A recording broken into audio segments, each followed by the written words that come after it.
Good evening, everyone. My name is Fang Qin, and I'm the Community Building Executive at GGEF.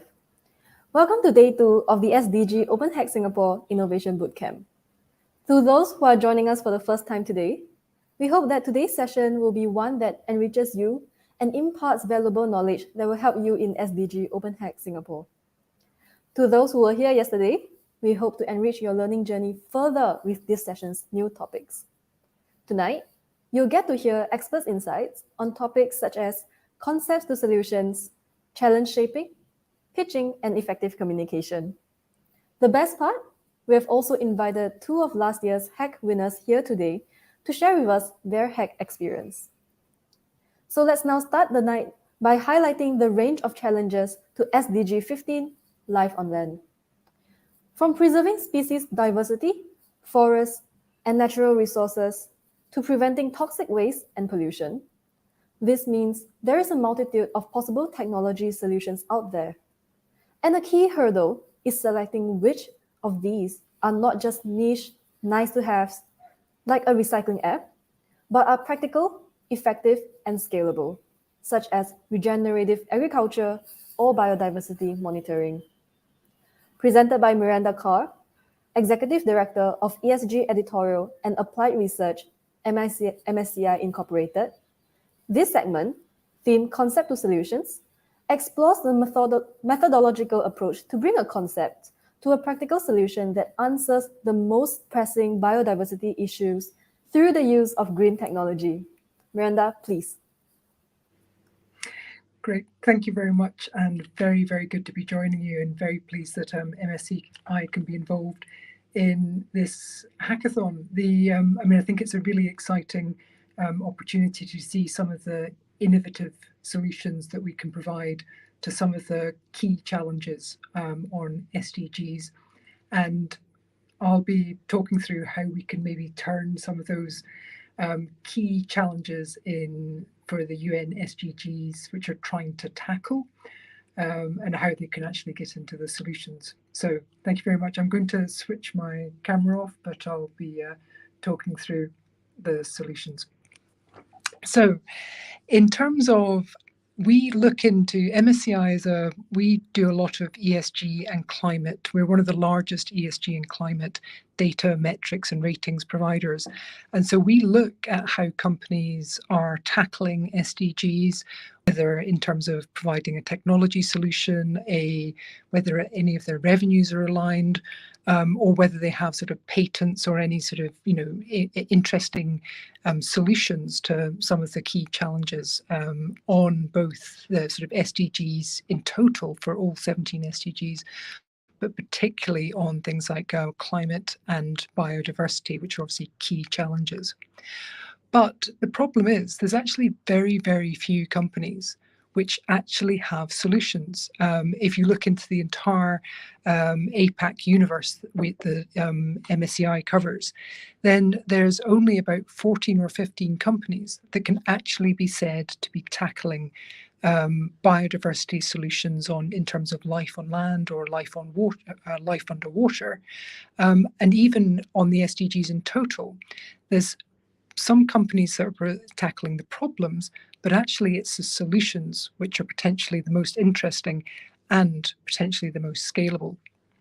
So thinking about sort of how we can first tackle them, first taking a concept. I mean, there's lots of concepts around the SDGs and sort of around biodiversity, but sometimes they can seem almost either too huge to tackle or too vague, like species diversity, or they can seem very, very sort of, having a minor impact, such as like single-use plastic. So it's how to then sort of consider identifying the problem or the opportunity, but then thinking about actually how this will have an impact, how it will actually genuinely create a solution is then the real challenge. So in terms of how we can start thinking about this is sort of general principles about how to tackle the problem in general. So if you think, so the first on sort of the next element is defining the product. So if we just click on to the next circle. So defining the product might sound like an obvious starting point, but it's actually saying this is going to be, I want to tackle some problem in agriculture or in water or in to tackle the natural resource use, and then working out that product is the crucial factor. But once you've thought of the product in terms of the actual um, um, sort of business case for that product, as well as sort of what it's aiming to tackle. The second thing, if we go on to the next circle, is then thinking about the users. Who's actually going to use this? Will it be the consumers? Will it be people, general public who may be wanting to change their buying habits? Or will it be companies? Will it be a B2B solution? Will it be a more technology solution? Or could it be the government side of the, and so they might be using it at a country level in order to tackle some of the key problems. And then if you go into the next circle, then once you've defined the users, which is a sort of a huge challenge, then thinking about the technology. So is this going to be if we go into the next circle, if we think about the hardware, is that required? Is it going to be sort of machinery? Is it going to be sort of a hardware solution? Or is it going to be software? Is it going to be an app? Is it going to be more sort of consumer facing?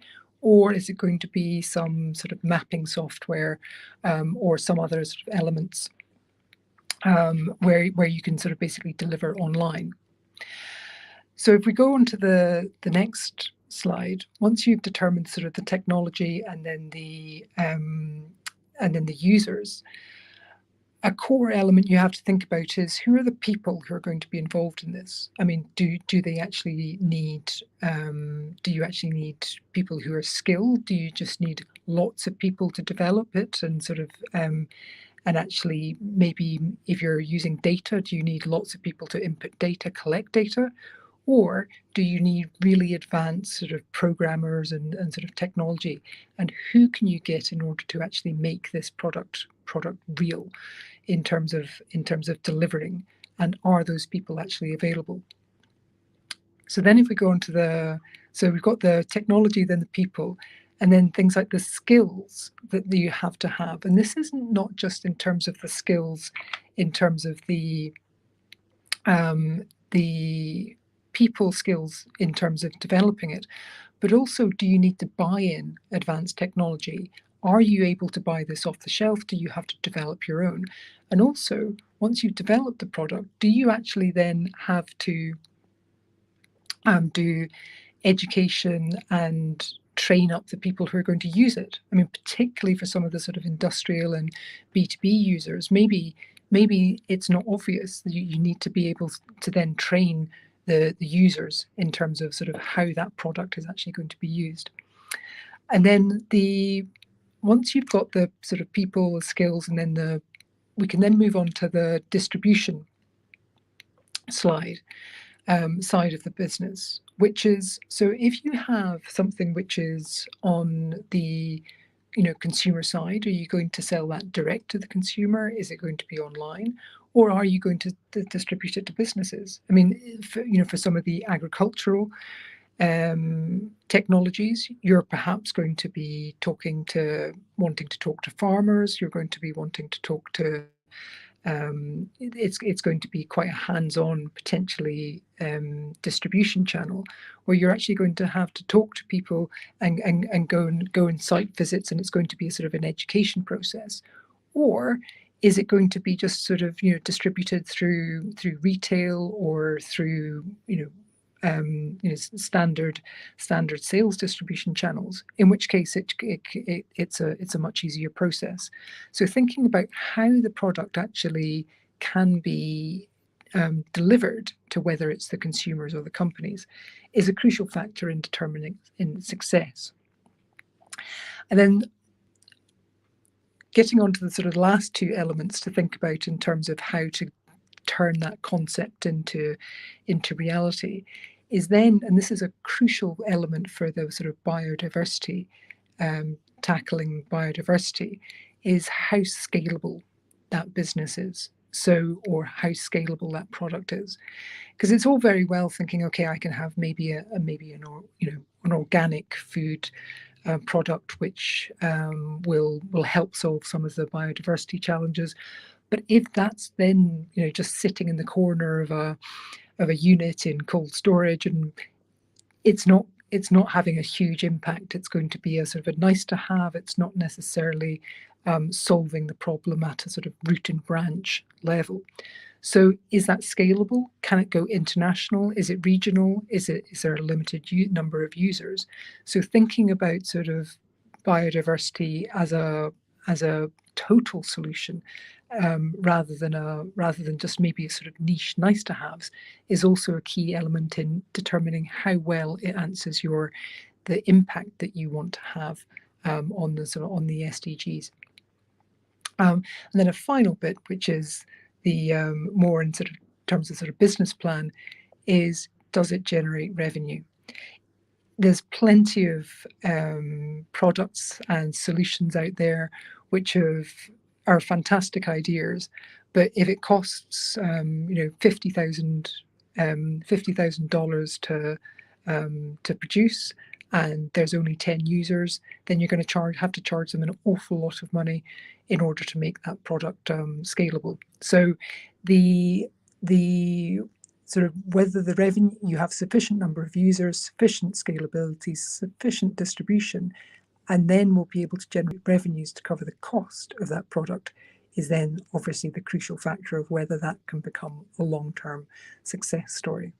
So taking all of this in terms of how you're looking at sort of turning that quite potentially vague and sort of high level concept into practical. If we look at sort of how you're doing that in the sort of biodiversity side on the next slide, then for life on land, some of the key issues, if you think of in terms of where we want to focus, the first one is on agriculture. This is one of the biggest challenges in terms of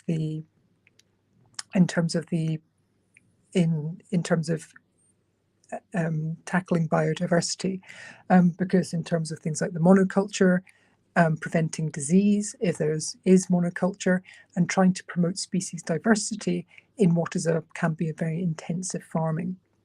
So agriculture is one of the main areas to consider for tackling life on land, because of in terms of the land use itself, but also in terms of the species and sort of ongoing development.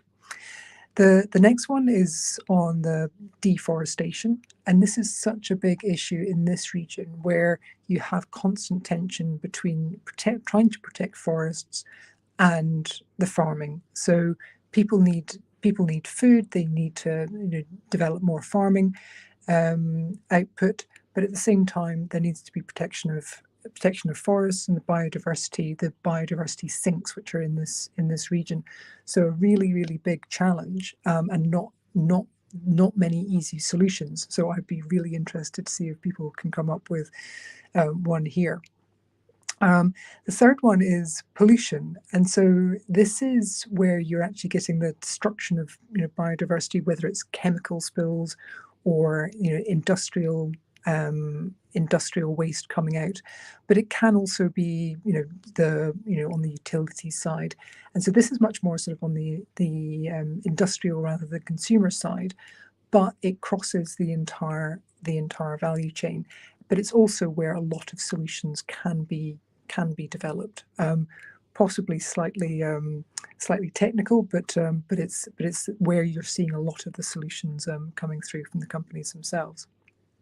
The fourth one is a big issue in terms of both industrial and the consumer side. So that sort of opens up a potential new, the sort of consumer-facing solutions are quite an interesting one to look at, where preserving water resources, preventing the waste of water, and also thinking about sort of the how water can be recycled. And obviously Singapore it streaks ahead of most countries in terms of thinking about water use and also water preservation, because of the limitations on water here. So we've already seen quite a lot of innovative solutions coming out of Singapore, but obviously more can still be done. And then the final one we look at is natural resources. So this is things like, so where you have the mining, the destruction of land, or excessive natural resource use. So things aren't being used efficiently. So you're using more materials than you actually need. So what are the potential solutions to this? So we could, for the first one, we could look at things like crop rotation, regenerative agriculture, and that's a lot of the sort of more advanced sort of technology solutions on the sort of agricultural side. For deforestation, things like the mapping of forests, so you can see whether the forests are actually being deforested or not, or sort of cut down or not. But also things like the new species introduction and or crossbreeding to get greater efficiency. On pollution, things like the wastewater treatment is a, that's where you find most of the companies currently with solutions. But you also have things like new materials development, so you cut waste in the initial stages, so you're not even generating so much waste that needs to be treated. And then on water, things like irrigation, recycling, reuse, as I was saying, both on the sort of industrial and the commercial and the consumer side, is really important here.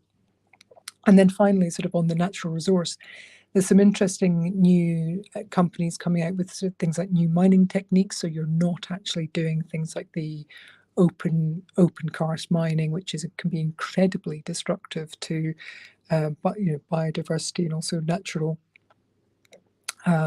resources. And so you're having things like new mining techniques or new materials being developed, so they're not quite so resource intensive. So these are all potential solutions. Some may be too technical to consider, things like the in the mining, but some may be more obvious, particularly on the consumer side, where some, and particularly if they become scalable and applicable across not just in the Singapore context, but also in the global context, then thinking of those sort of whole world solutions and ones that can be adopted on a wide scale will potentially have the biggest impact overall on the SDG. And then so thinking about how this all fits together in terms of the actual hackathon and generating that solution. So you have all the solutions, and then it's going through, okay, I have my product. Who's going to use it?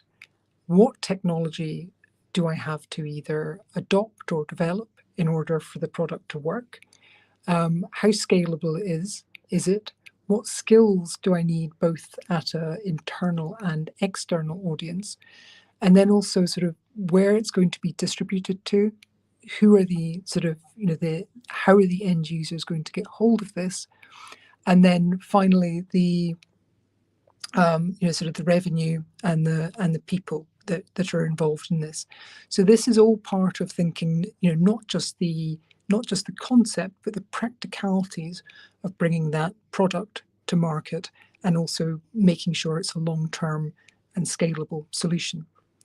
But of course, the final bit that you have to consider, once you've gone down the process of going from the concept right through to the individual solutions, to thinking about how it works in all those different practical elements, it's always got to do a sanity check at the end. Is it actually going to meet the impact objectives? Is it actually going to meet the sort of the align with the SDG, and is it a genuine opportunity? Is this going to be adopted in the real world, and can it actually be usable?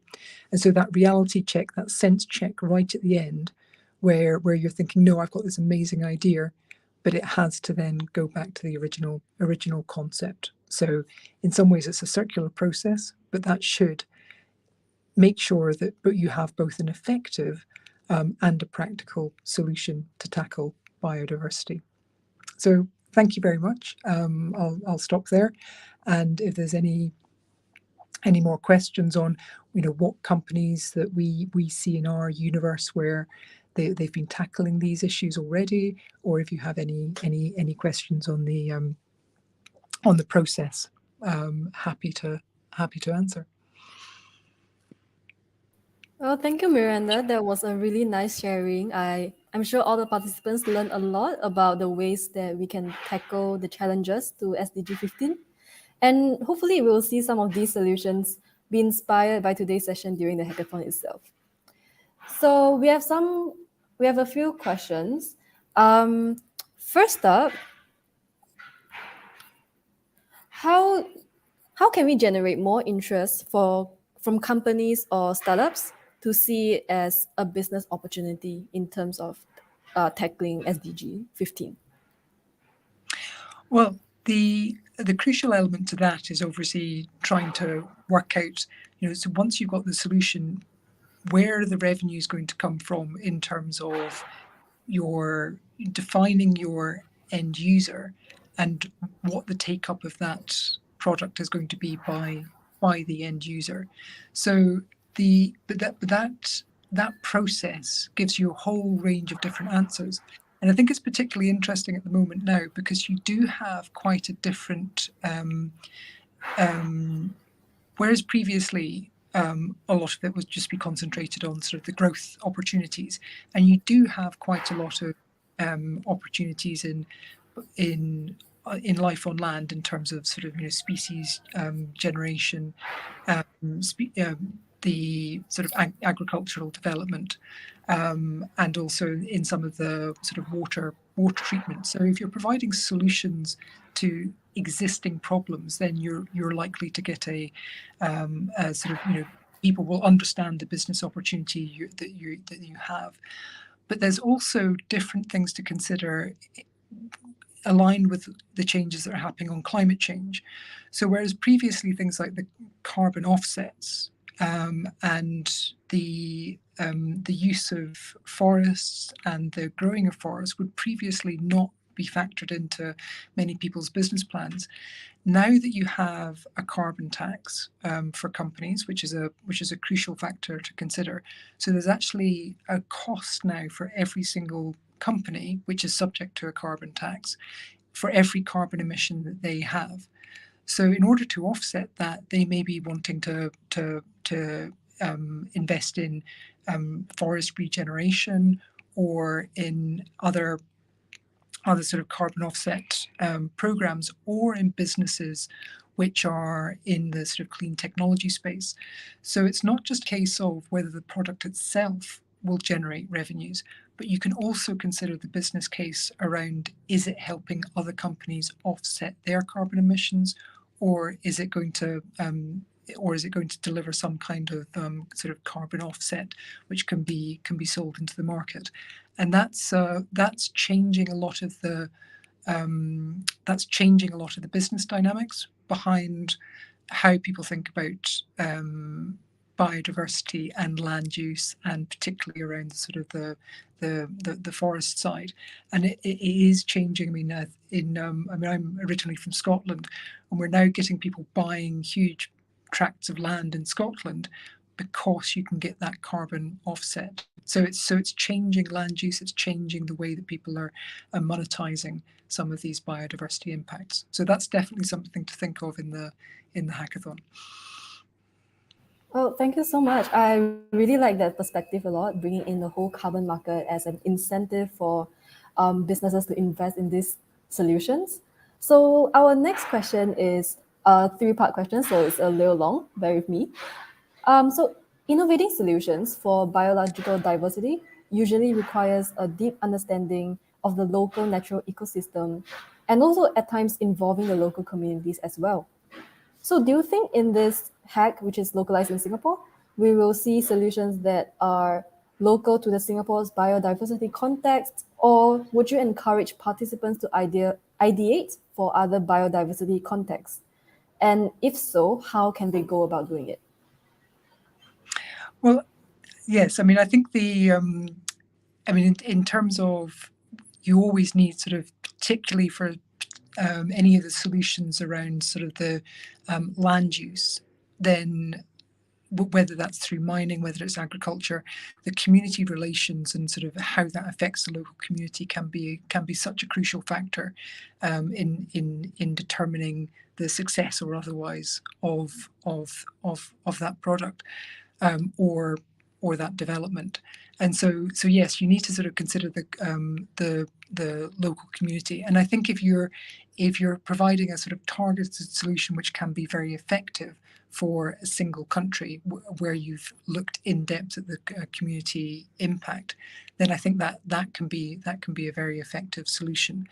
But it is also good to think about if what elements of that could actually be applied internationally as well.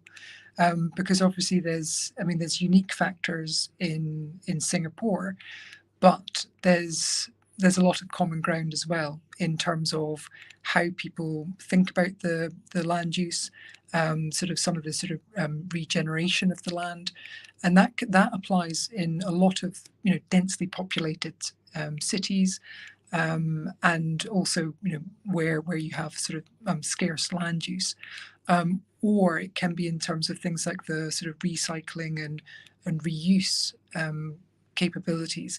They can be applied internationally as well. So so even if you're thinking about a local solution, then it would still be interesting, I think, to think about sort of how it could it be internationalized in a slightly different way, because scale, this is a global problem.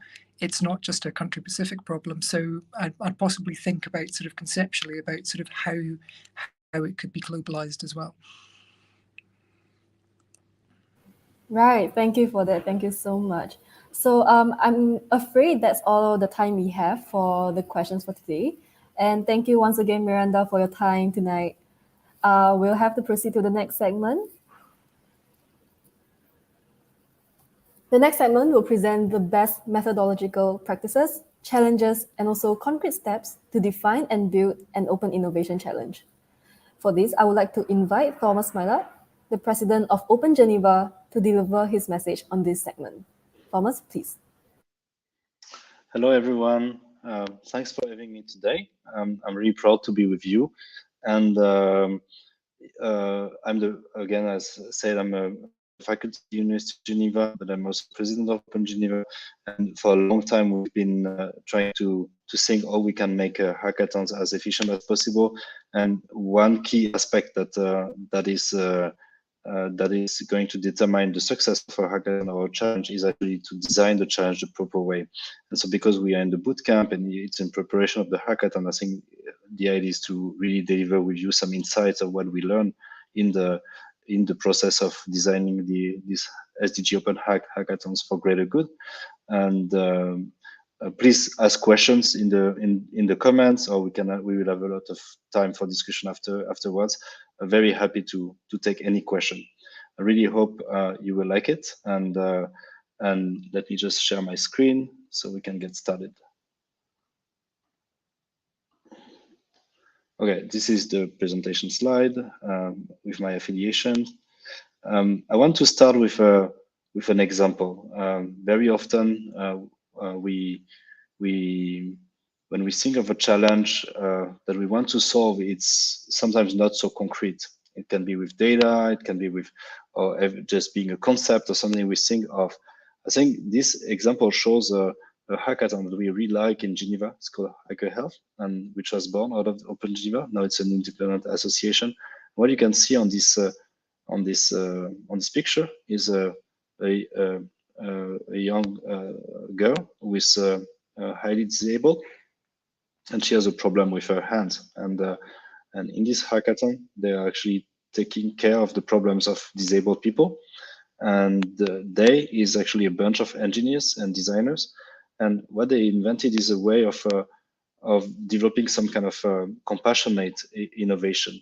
So why I'm talking of this is because actually when you see this little girl and all these engineers and designers around her, you can see there's a sense of harmony there's a sense that actually this little girl who is usually quite isolated with her handicap is actually now very happy, because a lot of highly skilled and smart people are just taking care of her for a long weekend. And this is very powerful, not only from a technical viewpoint, because these guys, they're going to solve a problem with a nice solution that I'm not going to describe here. But then it's also creating a sense of friendship, so making a sense of doing things together. And most importantly is that this little girl, she's actually playing a role in the design of the solution that of the problem that she has. And I think this is really nice. So it's called we call that either user-centric design or user-led innovation or even patient-led innovation. Why I'm talking about that is because actually a challenge for a hackathon must not be, but it's great when it's very concrete and when it touches people, because this is also where you get momentum, where you get people to be interested in the challenge.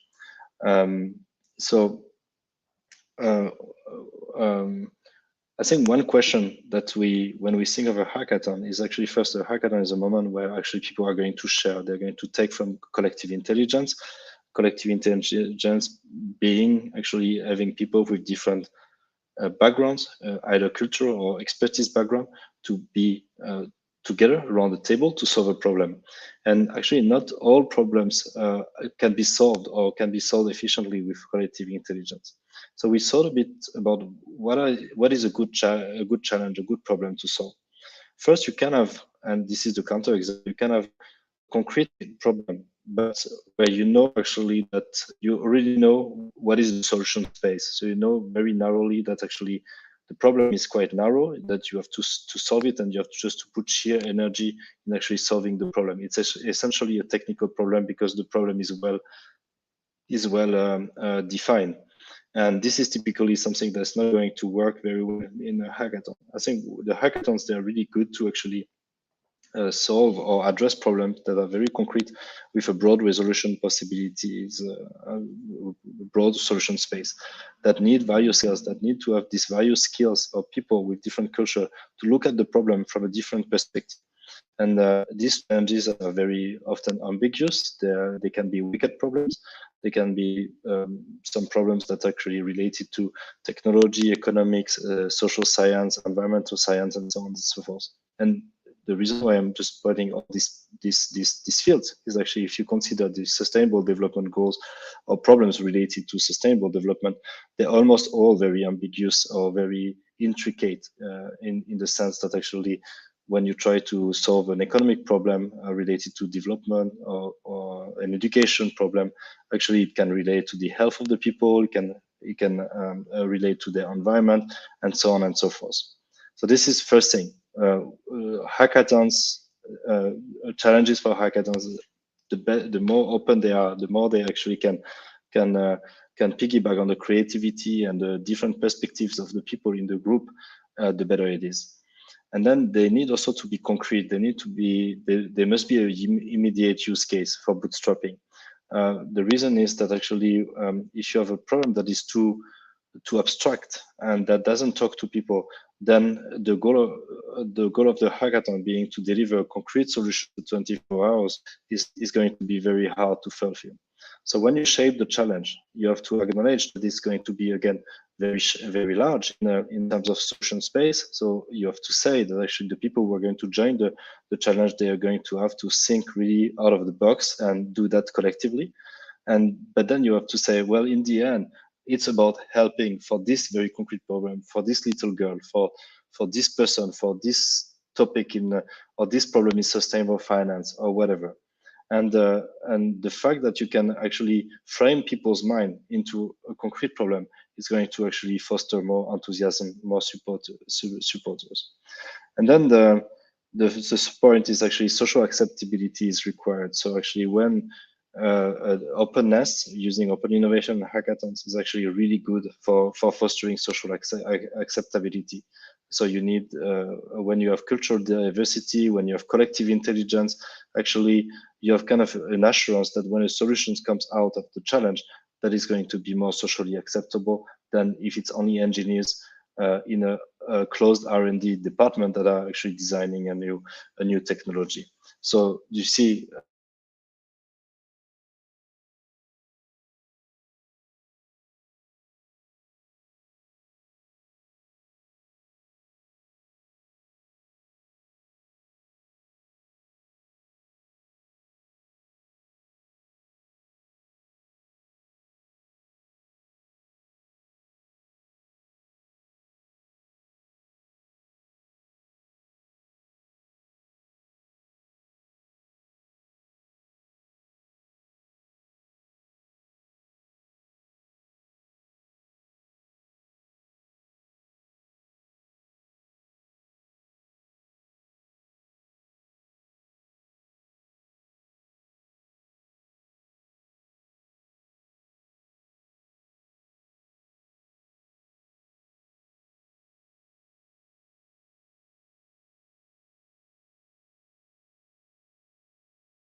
Hello, sorry, we got disconnected. Sorry for that. Hi, no worries. No worries.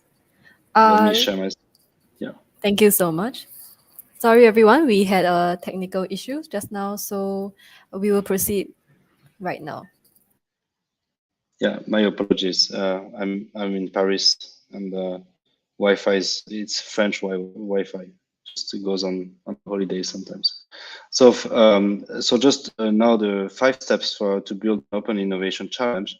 Let me go through them, and then we can have a discussion about it. Sorry. Yeah.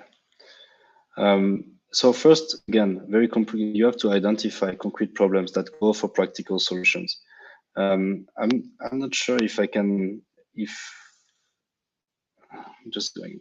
Yeah. So we talked about Emma, this little girl who has a problem with her hand, and the designers, they have to find their 48 hours to find a solution and to bootstrap a prototype. That's the first step. The second step, again, is to be open-minded and to try multiple resolution paths. It's very important when you are during the hackathon to actually not try to stick to one idea. It's very important when you feel that actually the group maybe comes to an idea, but you don't have any assurance that this idea is the good one. So of course, at some point you're going to have to converge, but think of always be open-minded. And if you feel that just things are not moving on fast enough, maybe you want to go to take a coffee or just get a little break, a social break, and be always open-minded. And it's very important also to try multiple resolution paths, because one might not be the good one. So this picture is actually from a hackathon at the University Hospital in Geneva, and it was really a good example of a challenge where actually the people, they were trying to design an interactive brain model where you could just see how the brain is activating for real, and actually they didn't know how to do that, and so actually they were just trying with Arduino. They were trying to print things and so on and so forth until it would work. In the end, it was really nice. Then another example is it's another example here. I really like this this picture. It's from a hackathon that was held in a makerspace in Geneva, using hydrogen for transportation. And Actually, they had no idea. They say, we want to work on hydrogen for transportation. And the first thing they did in the morning of the hackathon was to actually do the water hydrolysis, which is the very standard way of producing hydrogen. And some people came to visit the hackathon early on, and they said, well, nothing is going to happen because they are just doing water hydrolysis. And this is just not bullshit, but very, very common. I mean, this is what people do in primary or secondary or high school, and that's it. But you know what? 24 hours later, they had a sort of a prototype of a bike that would run with hydrogen. So no one knows exactly what happened between this very little experiment they did that was very naive, very simple, and actually coming up with a prototype of a hydrogen bike. But this is typically what happens when you're open-minded. You start; it's a bit playful, no big, no pressure, and then suddenly, just by trying, suddenly you get to have very, very relevant ideas.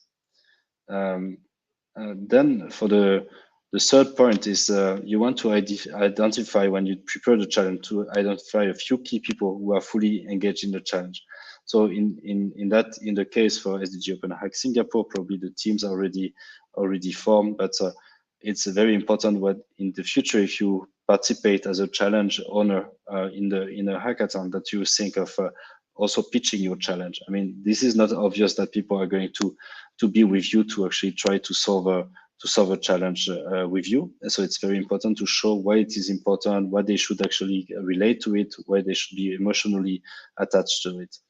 And then you should emphasize arguments that are mobilized on the intrinsic motivation. Oh, this is for sustainable development. This is going to be fun. This is something that is sensible for society. This is to help a certain community of people. And you, because it's a collective intelligence, you want to try to get a broader public. Don't expect that only expert can solve your problems. Actually, very often, when you have when you want to have a good challenge, actually you also need some people who are not necessarily highly educated. They just have a passion for the topic and they want to give a hand, and they would just come and say, yes, I have no expertise, but I'm just interested in that. So you might question, what is the value of having these people in the team because they are not expert? Actually, these people, they're going to ask these stupid questions that are going to make you think again of what could be the good solution. So never overlook those people who just come out of motivation and they have no skills. Their skills is actually to question and to ask questions that sound stupid, but in the end they might just help turn the challenge into something really cool. Then you want to also recruit this larger, identify and recruit this larger public. So you see here, it was a hackathon on mobility at CERN, the Center for European Nuclear Research in Geneva. And you see they were pitching actually their challenges, say, hey, this is where you should come. This is the great challenge. And of course, there's a bit of competition between the challenges because people have to choose, but you can think that of this as a zero-sum game, that actually those people who join one challenge is going to be at the expense of another challenge, but this is usually not true. Actually, people, they want just to be well informed about what the challenge is about, so then they can really choose for what they really like, what is really important for them. And this is very important because in the end, it's going to trigger interest, motivation, more pleasure in doing things. And this is something that you should always consider and respect, actually, that actually some people might be interested by other topics, and this is perfectly fine. You want to have the most motivated people in your team, and the number is not necessarily important. Sometimes a good team is a team of 2 or 3, and sometimes a bad team is a team of 10 or 12, because actually there's so much more coordination cost of having a lot of people that you're losing agility. So I'm not saying that a small team is better than a big one. It really depends. It really depends on the circumstances. But what is really sure is that the more people in the team, whatever its size, are motivated, the more you are likely to come up with good solutions. And then I think is finally, I'm not entirely sure if the hack is going to take place online or in the physical space, but and this is more for the hackathon organizers, but even for the challenges, try to always come up with cozy environment. A cozy environment can be, of course, a nice environment, as you can see on this picture, but it can also be, being welcoming, being nice to people, taking time to listen to them, taking time to understand where they come from, what is the contribution they may want to do, or do they want to interact, and so on. So this cozy environment can be set in a physical space in a material way, but it can be done also with a kind of a soul, with spirit, good spirit of being compassionate, being benevolent, and so on and so forth. And this is going to really trigger contributions by people. You want to suppress as much as possible self-censorship. Of course, the cozy environment means also that you don't want to let only one person talk for all the time. It's really about managing in a way that people feel they have a voice. Yes, that was a bit the slides I wanted to show to you.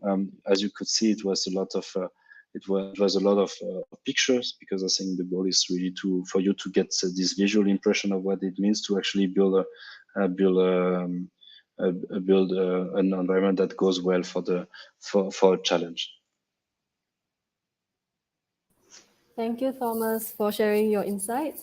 I think through this segment, the participants really learn how to frame their solutions properly for our open hack, and also choose the right hack topics as well. So we have some questions. Do you have any advice you can give to teams when they face the question of whether their team should pivot or not? Especially within a very short time during the hackathon, deciding on such a big thing like this with a cool head can be rather difficult. Of course, pivoting entails some kind of opportunity cost.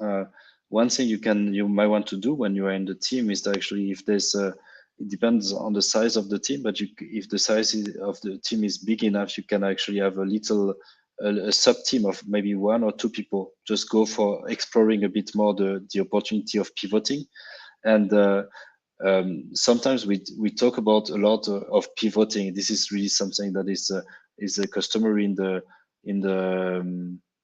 the startup language, which I totally understand. But pivoting is always about reusing with synergies what people have been doing. But then from a framing post hoc, after the pivoting occurred, people, they say, well, actually we changed tack, but actually this change, this change of this pivoting actually did not occur so much in a sharp way. It's more just like people just slowly drifting in one direction or another, because actually they see that the solution path is easier or is yielding more. So I think talking about pivoting right away upfront before is a bit risky. After the hack, after the 24 hours or the 48 hours, you might just have a view, kind of a reflection, and then say, hey, yes, at this moment we pivoted, but this is not something that is going to come as obvious. And if you're actually expecting in the design and the organization of your team that you're going to pivot, I think it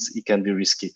Just think about just trying to solve small problems step by step, but in a consistent way. And this is, of course, going to lead you to drift from your initial idea, but just let the river drift, let you drift in a direction that is of least effort and maximum efficiency. Thank you so much for that. We have time for another question or two, perhaps. So the next one would be, how do we balance between innovating within the scope and also developing creative solutions? Yeah, it's about so this is a very controversial issue in management and innovation management. It's called exploration versus integration. So you have two things that you want to do when you're addressing a challenge. Is first explore, be open-minded, be creative, and so on. But then at some point, this knowledge that you have acquired actually needs to be integrated in a solution that is making the whole is more than some of its parts. And there's no obvious way to actually, again, to organize that. It's really about producing the pieces of the puzzle through creativity, through imagination, and then try to find the best arrangement. And But then one thing that very often I see is that people they get stuck because they have an inductive view. So they expect that actually because they have the puzzle, the parts of the puzzle, that they have to come up with a solution. But actually the reality is a bit different. Actually, at some point you have the puzzles of the of your solution because you have explored, and then at some point a vision should come out. You should have a vision. You should have someone or a group of or some people who really deliver a vision. And then actually when you have a vision, you're going to be able to reconnect the puzzle, the pieces of the puzzle. The puzzle is not going to be perfect, but it's actually going to unravel to feed this vision. So very important, especially if you have a background of engineers. Engineers are really bad at developing a vision. We are really good. I'm an engineer. We are really good technically at just being inductive, going step by step in the resolution of the problem. But actually coming up with a vision that is completely new is something that is complicated for a lot of people. But always think about the solution, especially for hackathon, is half of the solution is about developing a vision, developing something that people have not thought of. And then during the hack, you're not going to solve everything, but you want just to use the pieces of the puzzle to just unravel a good story that is pushing for your vision. So it's sort of inductive. It's kind of back and forth. You have the puzzle pieces that help you build a vision. And then when you have a vision that you say, hey, this is sticky, this makes sense, then you try to reorganize the puzzle pieces in a way that is going to serve your argument. Right. Thank you so much for that, Thomas. And also thank you so much for your time today. That's about all the time we have for this segment. Stay safe in Paris. Thank you once again. Thank you very much, and have a great hack. I'm looking forward to the results. Have a great day. Bye-bye. Bye. All right. Our next segment is one that is very important in not just this hackathon, but also other similar experiences you might face in the future: pitching and effective communications. So it's no secret that one of the keys to success for presenting your creative solution or idea is to make your voice heard. And this is a skill that we must hone over time. So without further ado, I would like to invite Lisa Solodry, the general partner of R3I Ventures, to impart her knowledge on this segment. Lisa, please. Hi, good morning, good evening, and good afternoon, everybody. My name is Lisa Salud, and it's my great pleasure to join you here from sunny Luxembourg. I have had the great privilege in my career to always work on the bleeding edge of environmental, social, and governance impact. And in terms of the journey of impact, I have to say that I was at the beginning of socially responsible investment back in 2010. I had the privilege of seeing the research that was done as far back as 2007 when UBS and Credit Suisse took environmental and social impact to the fore in the public markets. But over the last 12 years, what we've really seen is a consciousness. And a consciousness not only in the public market investors, but also in the minds of the private investors. And as you know, we're currently moving into a recession. It's one of the most difficult climates in the world in which to raise money. One might argue these losses have been even worse than the dot-com boom bust that we saw in the year 2000. And I'm privileged to have been the age of someone who's lived through 3 significant economic crises. And what I would like to share today is a way that you could have your voice heard over this period. We are preparing our companies for the fact that they will not raise money in the next 12 months as valuations come down, most likely. We are preparing some of our companies with a war chest to go out there and acquire companies during this time. What is very interesting to me is that deep tech companies, that is those companies that are based on scientific research, are in fact the ones that are less affected by these deep economic recessions. And I say that because I have a solar thermal material company that is currently raising 10 million and they have people beating down the door. They might literally save the planet, that company. I have a room temperature powered quantum company that is 10x less energy than cryogenic quantum computing. who is just closing its round of capital. So there's certainly money in the ecosystem, and last year was the largest amount of monies for new funds that has been raised in a very long time.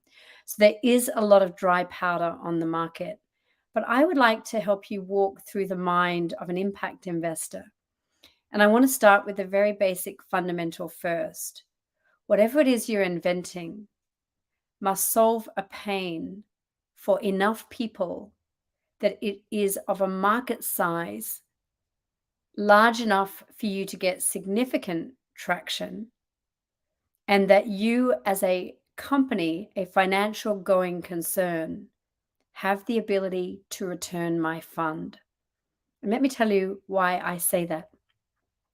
In early stage tech venture, the power law states that 95% of that fund will fail. 95% of the companies in early stage startups will fail. That's the model that we build with. I think that's a great travesty. And I think every one of us in the early stage venture ecosystem work hard to make that not a reality. But the reality is that's what we model for, which means that only 5% of the portfolio are expected to survive. And as you work through the funding of these companies, you need to pick your winners. So how can you ensure that you get the allocation? How can you be ensured that your voice is heard above all others? And I'd like to give you the VC acid test today that you can take away with you. Now, one of the key things about communication is it's not actually the words that you say that matter.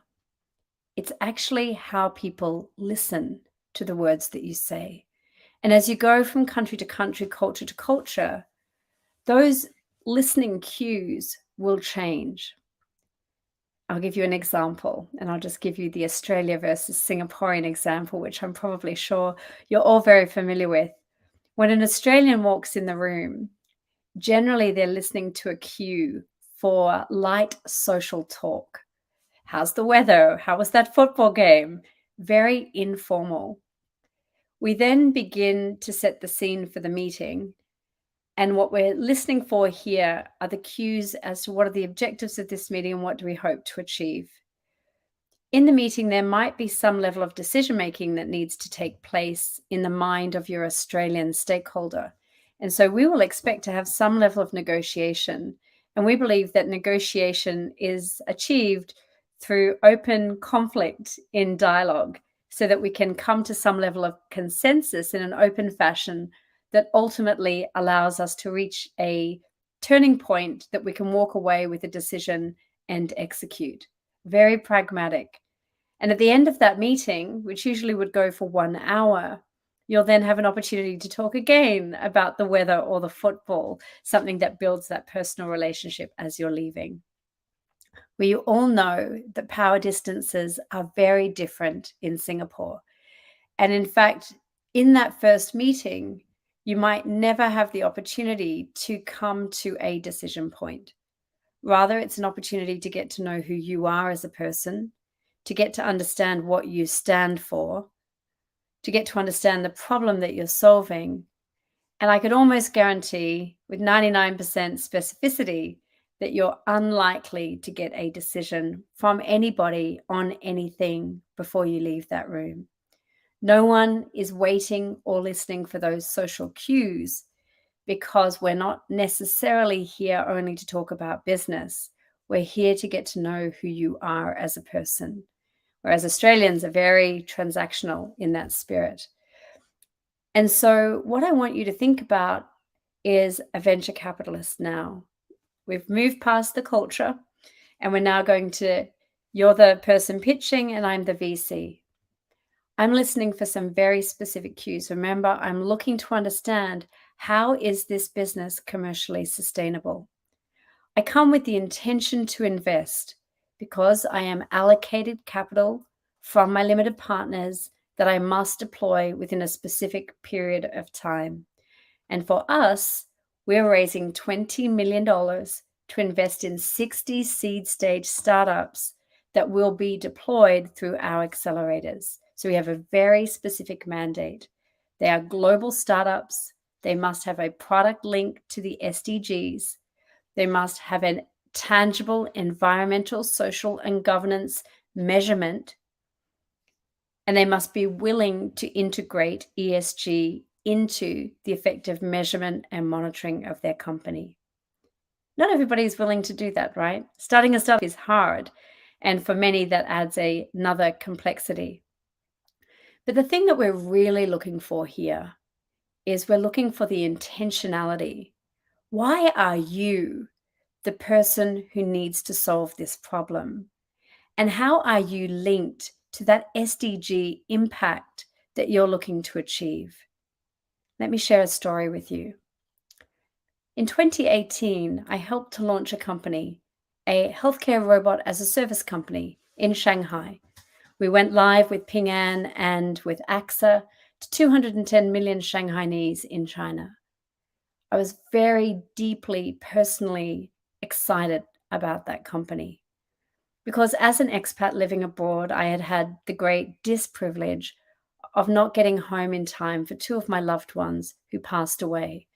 And wouldn't it be amazing if I could actually see the health of my loved ones on the telephone? And so I had the great privilege to launch a company that enabled our loved ones to live at home longer, healthier, and happier. And for me, as the child, to have transparency of their health in that ecosystem. So you could see I was personally affected by the story, and I really personally wanted to solve that problem so that nobody else would ever experience what I had experienced. You can see the pure connection and intentionality behind my ambition. The other thing that I'm really truly looking for is the size of the problem. How many people is your problem going to impact? And how am I going to measure your likely traction? One of the key elements here is to understand whether or not the solution that you're going to build can be oxygen, that is, I can't live without it, that it can be aspirin, that is, you solve a problem, or that it can be jewelry, that is, it's great to boast with my neighbors about what a wonderful solution you've given me, and I would buy that over any other brand in the market. Now, the best solutions are all three. They are oxygen, aspirin, and jewelry. And why is that so? Well, think about my healthcare robot as a service company. The oxygen is that it monitored with an IoT device the daily statistics of my loved one. So I could tell their weight, their pulse, their blood pressure, their oximeter reading, all in the space of a single mobile app. And that was very effective because we had a green, orange, and red traffic light system that if it went into orange or red, they would get a telephone call. And we could even predict within 6 days in advance whether or not that person was likely to have a heart failure. It was absolutely oxygen. The second thing is it aspirin? How did it solve a problem? Well, it took 5 hours for someone in a rural village to go to see a doctor. And by using this app, you could connect to a doctor on your phone in real time instantly.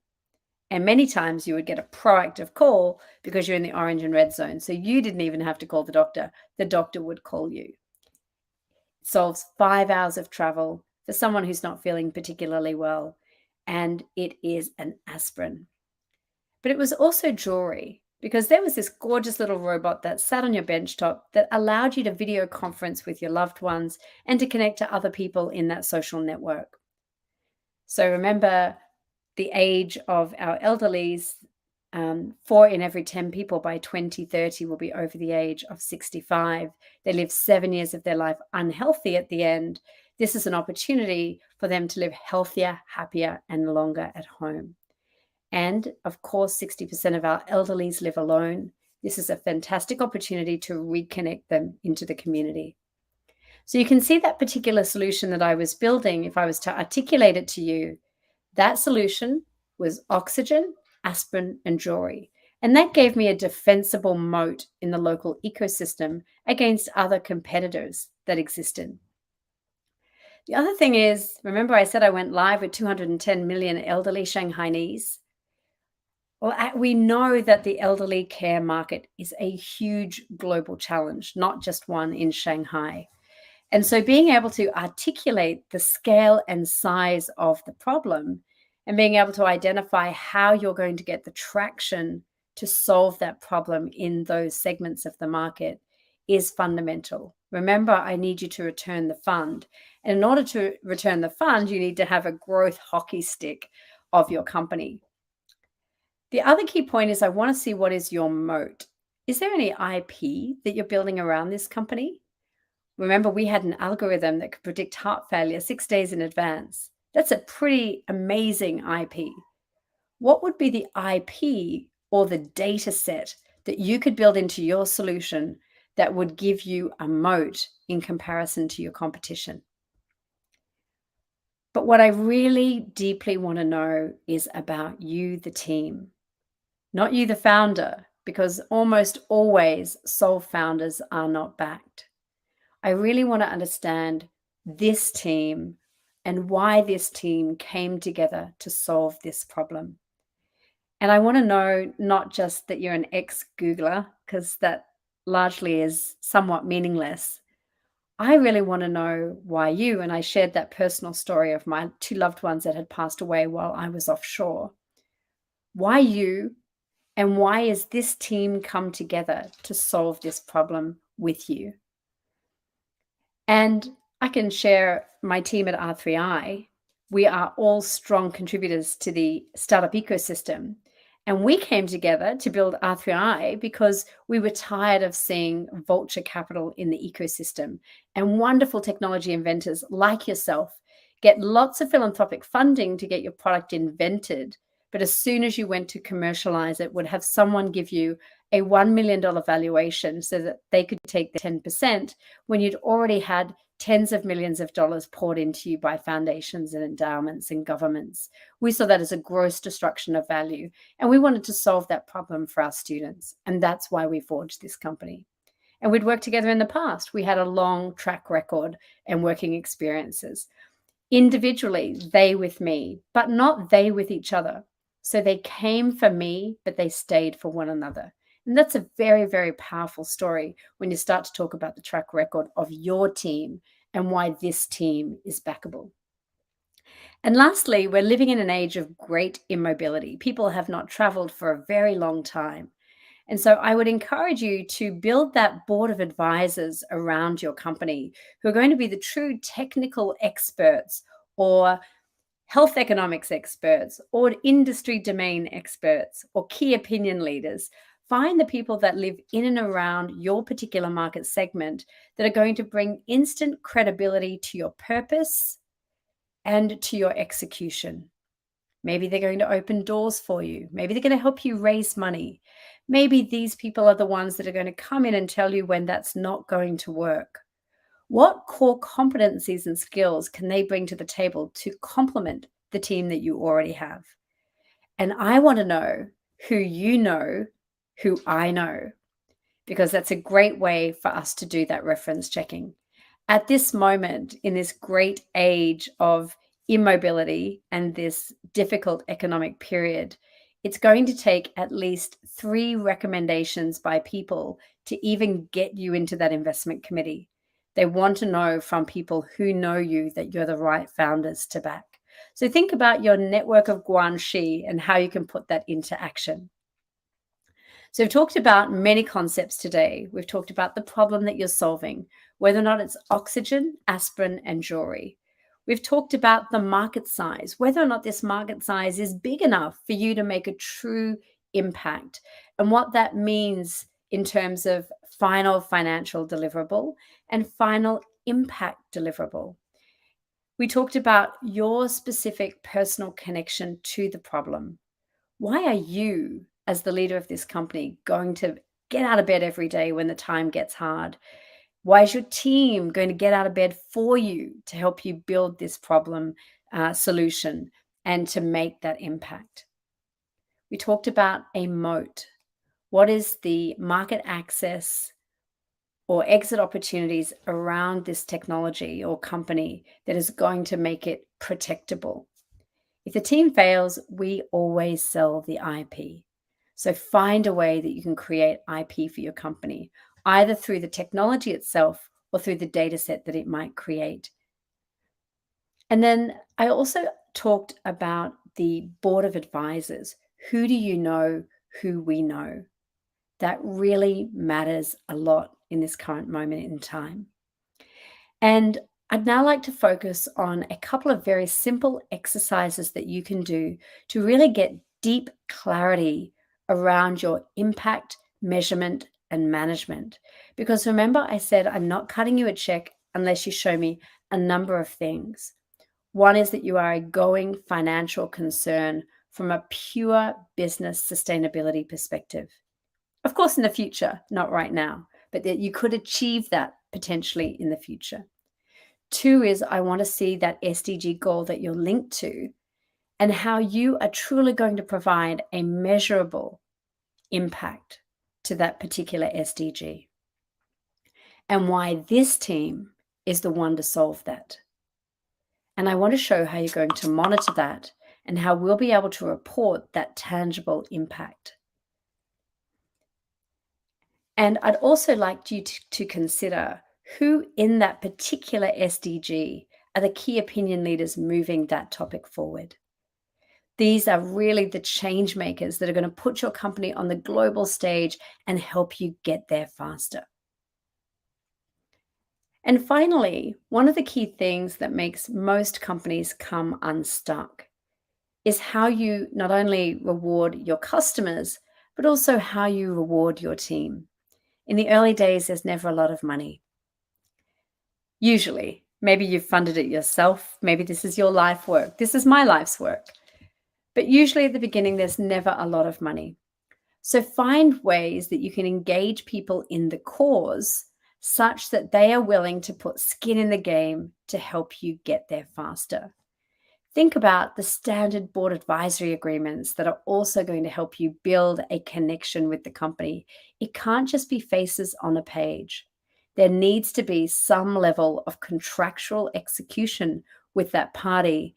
And also you need to protect your reputation and brand. And finally, I'd like you to cast your mind to the best website on the planet. It's a website called best3minutes.com. And Best 3 Minutes has all the resources that you need to craft a perfect winning pitch. I'm going to share with you my screen so that you can see what a perfect winning pitch looks like. First of all, your perfect winning pitch needs to be simple, it needs to have clarity, and it needs to have focus. If you tell me more than 6 things like I've just done, you're going to have to write it down, aren't you? Try to make sure that your pitch, whenever you're pitching numbers or anything technical, has no more than 3 elements in the entire pitch. Also, make sure that people really see that you have made tangible, conscious decisions about how you've built this company and that you have been intentional about each of those building blocks on your lean canvas. And make sure that you're believable. When I speak to you today, you can see I talk with a lot of heart, and I talk with a lot of passion, and I talk with a lot of purpose. Make sure that you too sound certain about the things that you're delivering. And that just comes from practice, and often it comes from not reading off a script, just pure belief. But what is in an impact pitch that is different to everything else? The most important thing you do before you make any pitch is to write down the story. Just write it down as if you were telling me in a bar over a cup of coffee. And only after you've got your story down do you create the deck. And the deck should cover these basic principles. We've talked about them already: the pain or the gain, the product, what's unique about the product, the customer traction, or the tangible ESG impact measurement. Your business model, how this engine is going to make money, how much is it going to take to get you where you want to go, and what is the team that sits behind this. And when you finish that pitch, don't start your pitch with "thank you so much for having me here." We've all heard that a million times. You're just wasting your time. start with your elevator pitch. I'm Stratificare. I'm a personalized diagnostic company that reduces the burden of hospitalization by 67%. And at the end of your pitch, end on that call to action. We'd like you to join us on this journey to support early diagnosis of this neglected disease. Join us and accelerate that impact. And finally, my name is Lisa Salud. I'm the board member of Stratificare, and we're here to reduce the unnecessary burden of hospitalization for dengue patients by 67%. Make sure very clearly people understand who you are, what change you're making, and how you're delivering that, and how you're measuring it. The second thing is when you're talking through that problem definition and impact goal, you really need to be very clear on the what, the who, the how much, and the how. And that very much goes into your impact measurement. So I'll leave you with these slides so that you can think deeply about those as you move forward through the hack. And at some point, you're going to have to leave some ideas on the table, and you're going to have to take one or two away with you to explore. My advice is to find a tangible impact statement that affects a large number of people that you have a personal connection to as an individual and as a team, and it is going to make a significant difference to that SDG goal. And when you think about that SDG goal, such as good health and well-being, SDG number 3, really think about which specific indicators of that goal are you going to be addressing. And I think about Stratificare, the dengue company I just mentioned. They could reduce maternal mortality for those that have been affected by dengue by prioritizing hospitalization. They can end all preventable deaths under 5 years of age because they could prioritize hospitalization only for those patients that need it, et cetera, et cetera. So think about which specific elements of this SDG are you going to be able to achieve? And how will you measure it? Well, these guys measure by number of days unnecessary hospitalization, the amount of money out of pocket by a patient saved, the number of beds saved for high-value patient care. So note how you measure it and how much you contribute. And when you think about that pain and that gain, I gave you oxygen, aspirin, and jewelry. Really take that through the voice of your customer, because that's where it's going to have the greatest resonance. And when you think about your specific theory of change, go back to what are the problems and needs you're seeking to address. Think about what are the specific activities you're going to have to undertake to address that problem or opportunity. What are the immediate results of that activity? What are the short and medium-term effects you expect to see following that activity? And what are the positive and negative long-term effects to which you can contribute? Unfortunately, many of our deep tech technologies have dual mirror use cases. And I'll give you an example. I once invented a deep neural network compression tool that could literally save lives on campus. And we invented it because one of our fellow students was killed and kidnapped on campus, and we didn't have a smart camera. But that same deep neural network compression technology can kill more people faster with less energy in a drone weapon swarm. So think about your particular technology and what are the nefarious use cases that might have, and how you can be, as a responsible investor and inventor, the person that puts a control or governance into the use of that technology. And when you think about your theory of change, also think about any other new ideas that you might have missed that contribute to the solution. And this is a great worksheet that you can use very simply, tick or flick, yes or no, to get you there. When we think about the uniqueness of your solution, I really want to bring you back to the business model, because you could have the best IP stack in the world, but if you can't get paid and you can't grow as a company, it's going to be a very illiquid vehicle. You're never going to make very much money, and you're constantly going to be giving away large chunks of your money in order to survive. So deeply think about how this particular IP or moat is going to help you make money, and particularly that customer traction. Having customer traction is a de-risked asset That's why a lot of investors like to invest at Series A and not at the pre-seed or seed stage, where there's still a lot of risk. So think about what is it you could do through either a proof of concept or a proof of value exercise that helps you to get early traction. What kind of consortium could you build that is going to bring all of those stakeholders to the table early, get them to share their current methods and practices, that build their buy-in to your solution as it comes out of the gate and includes their voice in the development of that solution? And think deeply about how much it's going to cost. How many rounds are you going to need to get it to the other side? How many investors? What type of investors are you looking for? Do you want impact investors? Do you want typical market investors who have no interest in impact measurement at all? Do you want patient investors or those seeking a short-term return? It's really important that you ask your investors when they raised their fund, because usually a fund manager has 3 to 5 years to deploy the money. And if you've caught me at the end of year 5, it's very likely that I'm going to need to sell your asset within 3 years to return my fund. You want to meet me ideally at year 1 or 2. For impact investments, I deeply believe that family offices are a wonderful network of financiers for you, as well as governments, foundations, and endowments, and donor-advised funds if you're tapping into the US markets.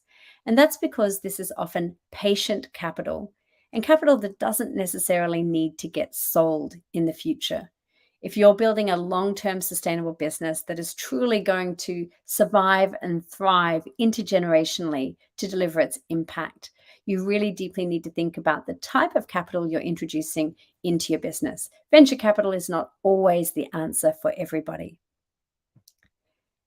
And coming back to your team, when you often start out, you start out with just a small number of people. And I love what the earlier presenter said about size of team. I've got 12 people on my team. I look like I haven't slept because I haven't really, because they are all over the world and they're constantly awake on our channel of Slack and working all night while I should be sleeping. And so think about how you're going to effectively manage that team and what skills and competencies you need to build now and to fund later. Nothing worse than building a team in anticipation of. It's a very unlucrative and unsustainable way to operate. And make sure you do a lot of brainstorming.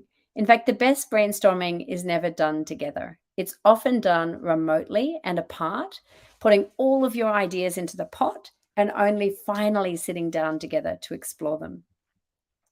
And when you get that idea out of your head, sometimes you just can't think of anything at that moment in time. The other way to do it is to think about the reverse idea. So if I'm thinking about the best healthcare solution for a Chinese elderly person, I might start by thinking about the worst healthcare solutions for a Chinese elderly person and helping me to come back to the start of where I want to be solving problems.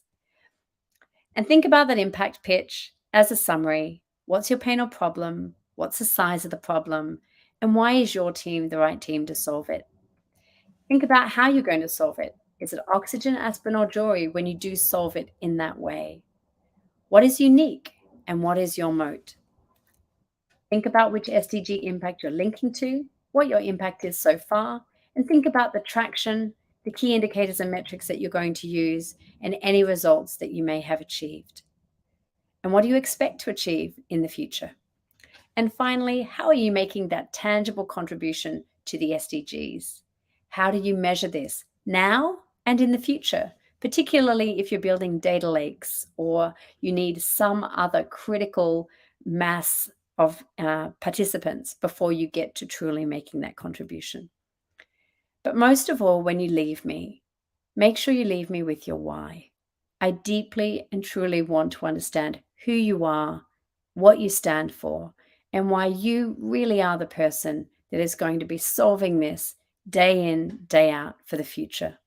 At the end of the day, taking an investor is like getting married. And so it's really important that we walk on this journey together, and we walk on this journey together with great values alignment, a great mission alignment, and ultimately the ambition that together we can accelerate impact. Thank you so much for listening to me today. I hope you find that useful.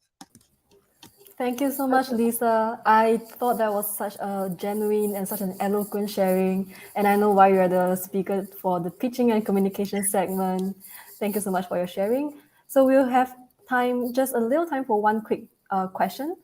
What do you think is the most critical point to make a pitch appealing in this open hack? I think it really comes back to the problem and why you're the person to solve that problem. Remember, Simon Sinek said, "Tell me your why." That's the most important thing you ever tell me. Thank you so much. That was so succinctly well put. Thank you once again for your time. Thank you so much. All right, so for the last segment of today, it's a little special. We have with us not one, but two speakers who will be sharing with us their experience of participating in the 2021 SDG Open Hack. This segment will feature a self-introduction from our two speakers, followed by a fireside chat. For the first speaker, let us welcome Nidula Wigmal from the winning team, Team Smart Panel. Nidula, please. Thank you very much. Sorry, I think you cannot see me.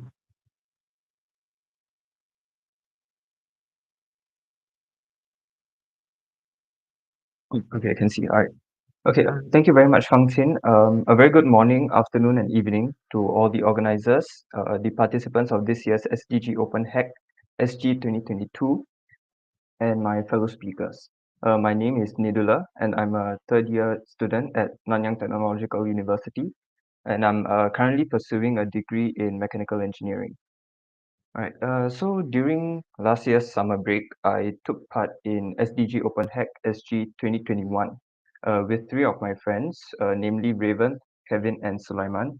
So you can see their handsome faces on the slide currently. So our team was called Smart Panel, and we actually decided to tackle Sustainable Development Goal number 11, right? Which is sustainable cities and communities. So our solution for that open hack was an intelligent rotating solar panel that aimed to increase solar power generation and efficiency over the currently existing modern solar power solutions. So in order to achieve this, we actually incorporated a few smart processes such as web scraping from the internet. So in our case, it would be more specifically relevant climate data from the Meteorological Service Singapore, and also programmable photoresistors that will allow our smart panel to adapt and adjust to various lighting and weather conditions. So by our calculations, right, we actually estimated that the smart processors and the photoresistors could actually maximize the solar irradiance absorbed by the panel by about 40%. All right, so what you're actually seeing now on your screen is the prototype that we made for Smart Panel during the open hack. So as you can see, it actually consists of a mock solar panel that we just use cardboard and marker to make, and then with a photoresistor attached to it. So it's programmed in such a way that when light is shined onto the photoresistor, the solar panel will actually pivot to face the light if the light intensity is high enough, and subsequently it will pivot to follow the light source as said light source is moved about. So it kind of replicates the movement of the sun throughout the day. All right, so much to our surprise and delight, our solution actually won us the most innovative solution award, which gave us the opportunity to attend and participate in the World Cities Summit. So just to give a little bit of background information regarding this summit, the World Cities Summit is an exclusive platform for government leaders and industry experts to address livable and sustainable city challenges, share integrated urban solutions, and to forge new partnerships. So this summit actually gave us a platform to share our solution and passion for sustainable development with many leaders worldwide. So we also got the chance to meet many like-minded individuals at the event, many of whom have already actually embarked on their own journeys in sustainable development. So through all these interactions, we gained even more insights about sustainable development, and also having the chance to chat and share our thoughts and passions with some founders and heads of already established sustainable companies really inspired us to try and take our solution, take Smart Panel further and hopefully turn it into a reality in the near future. So here are a few photos that we took last year during the filming of the WCF Innovative Startups panel that was actually hosted by City Development Limited. So all in all, the entire journey my teammates and I went through last year with SDG Open Hack and the World Cities Summit was extremely valuable and very, very eye-opening for all four of us. And it really encouraged us to make a more conscious effort in working towards a more sustainable Singapore and hopefully a more sustainable world. And I really hope that the case will be the same for all of you guys this year, all of you participants. With that, thank you very much for your kind attention and all the best to everyone here for SDG Open Hack SG 2022. Thank you. Thank you so much, Nidula. Next up, we'll have Xavier. Welcome, Xavier, from Team Pukaki. Thank you.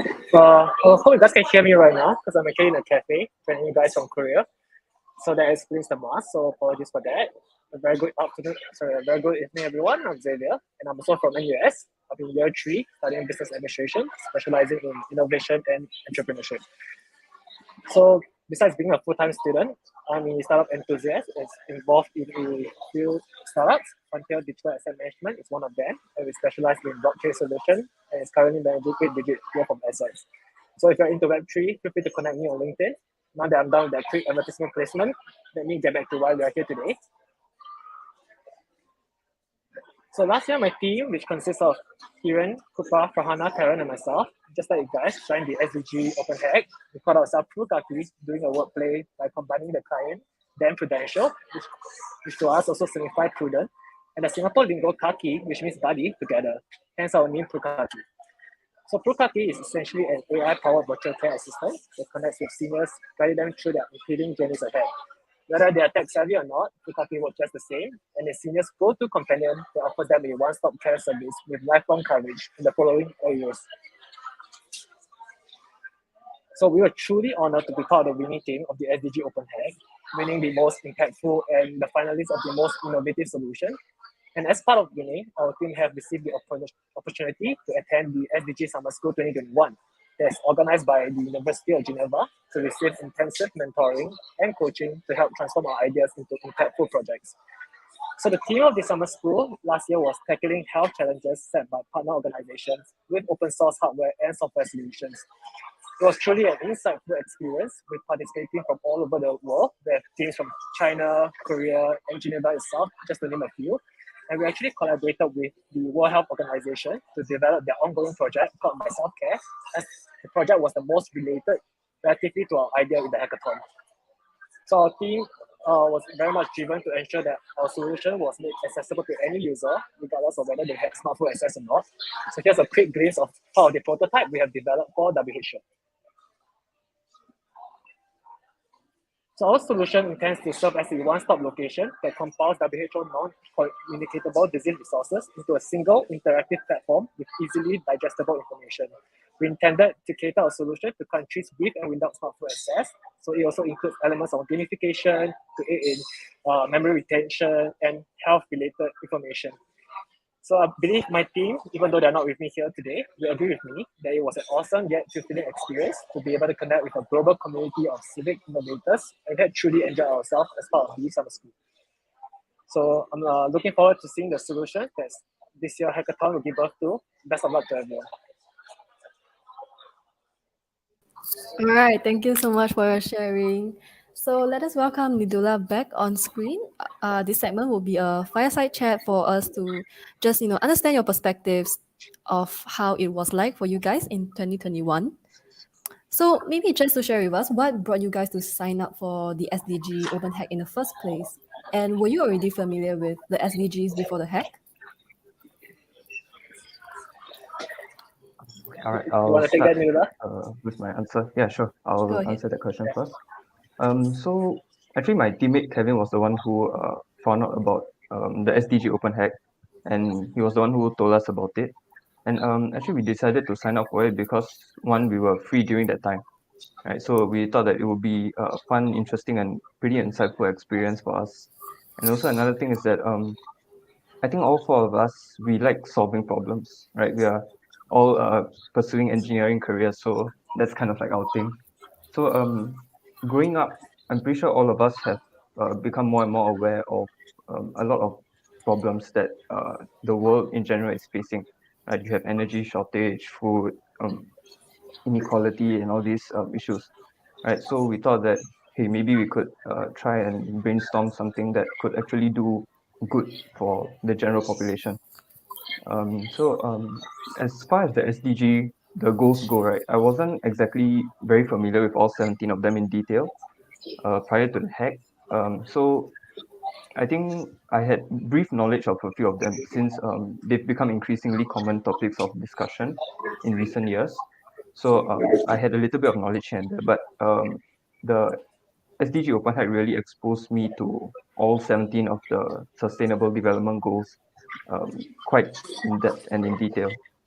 So yeah, I'll pass my time over to Xavier for his answer. Thank you, Niola. So per se, what brought me to sign on was actually very similar to Niola. I enjoyed problem solving and the whole design thinking process to see what great ideas could possibly be born of the given time. I personally wasn't familiar with the SDG goals before the hack and had to pick it up along the way. So when I first Googled it, there were like 17 goals, so it was pretty overwhelming. And given that all these goals are very broad, I mean, personally, it was a bit difficult to pick it up right off the start. So I guess it's just something that you have to pick it out along the way. So I guess what is really helpful is that you find a goal that really speaks to you and your team, and then tackle it from there. Yeah. Well, thank you so much. I think that was a really nice journey. And I think moving on, whenever you are innovating, I think that's something that I bet you guys will keep in mind as well. Just a shout out to everybody in that's tuning in right now. If you have any questions, feel free to also leave them in the comments below, and we will post them to our two winners who will be very willing to share with you what their thoughts about those questions are. All right. Okay. So I have another question. Looking back at your hack in 2021, what would you say was the most challenging aspect of the hack, and why was it? I think for us, the most challenging aspect was the time constraint and having to make drastic changes to our original solution. So actually for my group, right, the original idea we had was a bit out there, to put it nicely. And there were a lot of problems in terms of like feasibility and viability of the product. So with the help of our mentors, right, we managed to just kind of rethink the whole idea and start from scratch again. So because of that, the fatigue of having to work tirelessly and without rest, right, caused fatigue. And once it set in, I think it shortened all four of our fuses and caused us to have more disputes than usual.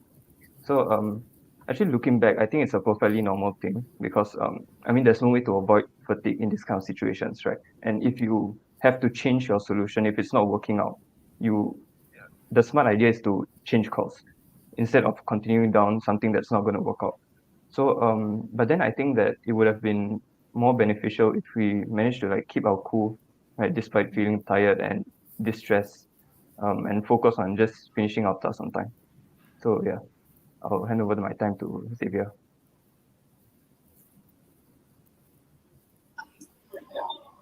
Right. So the most challenging aspect of the hack for me was got to be the onboarding process. The time when you and team are kickstarting the hack, it's because there's just simply so much to do, and it's like totally normal to feel lost at that point of time. So looking back, how would I have done differently would be to get everyone to meet in person. Because during my time in 2021, we had to work online, given the restrictions. But given that now the COVID restrictions have eased, I think it will really help if you the team meet in person, and it will help to organize everyone's thoughts and better compared to like being virtually. All right. So after hearing about all your challenges, I think you guys really deserve the award. You overcame those challenges and still delivered such amazing solutions for the hack itself. So that was an amazing feat, really. And speaking of, winning that award, maybe could you like recap for us what was the award that your team specifically won, and how that this experiential award benefit you and your team? All right. So the award my team won was the most innovative solution award. So yeah, basically we were given the chance to attend and participate in WCS, the World City Summit. So two of my members actually went down, Raymond and Kevin. So they uh, gave a little bit of a sharing about our smart panel, right, for during a filming session. So basically that whole experience was very, very eye-opening because I feel like in day-to-day life, right, in our day-to-day life, we aren't really exposed to this kind of ventures, right, that are focused quite heavily on sustainability, right? So hearing everyone's ideas and how passionate they were about their respective projects, right, and their respective companies was really quite eye-opening, and in a way kind of opened up a whole new world for us to consider. So now I think it's safe to say that whenever we partake in some projects, right, let's say in school, because all of us have final year projects and a few scattered here and there, sustainability will be a quite significant factor when it comes to considering how our project turns out. So yeah, I think overall it was very, very beneficial for me and my team, not just within the open hack, but also just in general in our lives. So yeah, thank you. I'll pass the time to Xavier. That is so heartening to hear that the experiential award went beyond the open hack itself and also translate into the other aspects of your life. I think that was really amazing. All right, Xavier, what about you? Yeah, so for me, my team won the most impactful and we are the finalists of the most innovative solution. So as part of winning, our team actually received the opportunity to attend SDG Summer School 2021, and that is organized by the University of Geneva. So it's actually to receive intensive mentoring and coaching to help transform the ideas that we had beyond the hackathon into actual impactful solutions for projects that are out there. So as shared earlier, I think the experiential, the award was actually very insightful and fulfilling. My main takeaway got to be the fact that we're able to transform ideas to actual solutions that can be implemented to help do good and do our respective part for the society. So, and besides that, being among a global community of civic innovators and just being like immersed in the startup scene where everyone is looking to make a difference was really very fulfilling. Yeah. Right. Okay, thank you so much. So in this whole journey, maybe if you could still recall who was your mentor and how did they help you during the hack, and what is one advice you would give to the participants when it comes to their mentorship sessions? How can they make the best out of it? So for my group, we spoke to quite a few mentors, but I think our main one was Mr. Allen from CDL. So actually, right, the mentors were a vital part of our solution, and they were pretty much one of the main reasons we even managed to do well in this open hack. Right. So like I said earlier, our solution was a little bit problematic, and it was very out there. So it was completely not feasible and viable. So actually, after speaking to Mr. Allen and a few more mentors, right, they actually grounded us in reality, right, and prevented us from moving forward with this initial solution. So my one advice would be honestly to just ring out the mentors as much as possible. Try to learn and absorb as much as possible from the time you have with them, because they have a lot of experience and exposure in their respective fields, right? Which is something that I think a good majority of us will not have. So their perspective when it comes to judging or discussing about our solutions, right, is fairly fresh, and it might be something that we haven't even considered, right, prior to talking to them. So yeah, like I said before, the insight that Mr. Allen and a few of the mentors gave us, right, was very eye-opening and game-changing. So it's was very valuable to us both within the hack and outside of the hack. And yeah, I hope that the participants this year will also be able to like have that kind of very fruitful experience with their mentors. Thank you so much for that. Right, over to you, Xavier. Right. So for my team and I, one of our mentors was actually Thomas, who was speaking earlier. So all of them were really very helpful during the hack. They serve as validators to the ideas that we have in mind, and all of them have the wealth of experience to share, and were just generally very open to share their thoughts without much filter, which we truly appreciate. So one advice I would give to the participant is to consider the respective areas of expertise of the mentors and their background, and then just use that to your team's advantage in terms of the question your team has for the mentors, and just try to better a solution from there. Okay, thank you so much. So I hope the participants are excited for mentorship sessions. It sounds like they really added so much value to your journey in 2021 SDG Open Hack, and that's great. So keep the questions coming if anybody has any questions. Maybe we will just go on with one or two more questions. If you could only leave a sentence of advice, I was going to say one word of advice, but I think you probably need more than that. One sentence of advice. What would you say to our participants this year? Okay, I would say that while this may be a hackathon, right, with the ultimate goal of competing to win, I think it's more important to learn and grow as much as possible, right, despite the outcome of this hackathon, and honestly seize whatever opportunities may come. Oh dear. Unfortunately, Nidula seems to have dropped out for a while. Well, all right, these things happen, but we'll wait while waiting for him to come back. Maybe Xavier, you could. All right, he's back. He's back with more Yeah. wisdom. Yeah, All a right, bit of Nidula. technical issues. Okay, yeah. So No as I was worries. saying, yeah, seize whatever opportunities may come your way during and after this hackathon. So for my group, right, actually aside from the WCS, we got an opportunity to kind of discuss with CDL about making our smart panel a reality, like prototyping, having pilot tests and all that. So all these opportunities came outside of the open hack itself. Yeah, so I'd say honestly, this is a very good opportunity to interact with prominent leaders in sustainability and to just develop as an individual and as a group. So yeah, make sure to make the most out of it. I really agree with that. I think the hack opens up so many doors of opportunities, and even if you don't win, at the end of the day, I think the greatest gift is to bring all this network, all these connections, and all this valuable advice from this network into your daily life and into your solution. Thank you so much, Nidula. Xavier, what is your one word of wisdom? I just have a really short sentence for that. So just be open to new ideas and each other's opinions.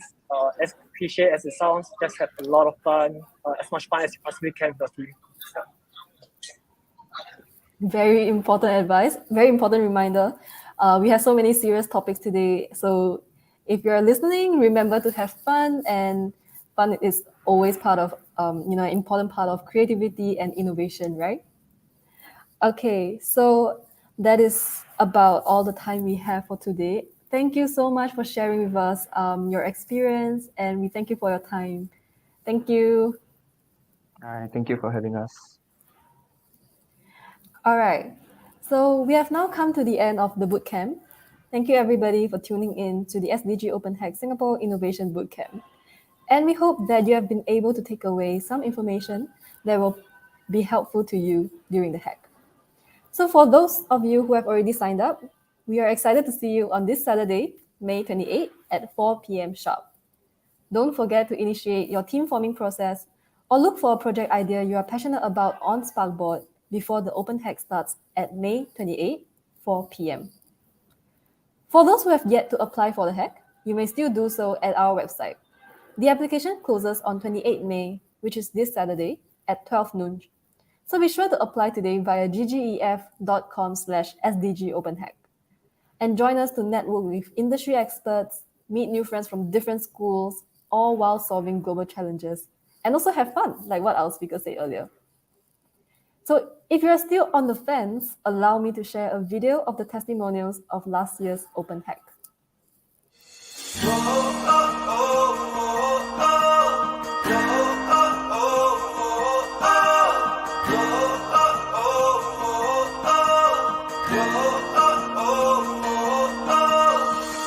Organizers of SGD Hack Singapore, I would like to say that my journey here was eventful and exciting. It is a great place to meet and network with good people. During the course of hackathon itself, we met different stakeholders from different corporate partners. To be able to hear the ideas from fellow undergrads, from different universities and other fields of study. From the Innovation Bootcamp that was provided to the one-to-one interactions with the mentors, my team and I are thankful for the opportunity to address ongoing global issues and truly enjoyed ourselves. I can say for sure that we submitted a video that we are proud of.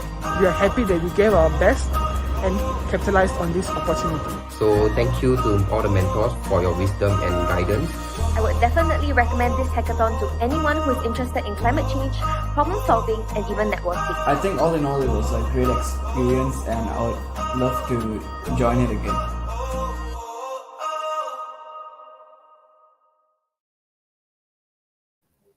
Once again, we would like to thank all of our fantastic speakers, mentors, event partners, and our participants for your support of this event. Thank you so much, and good night, everybody.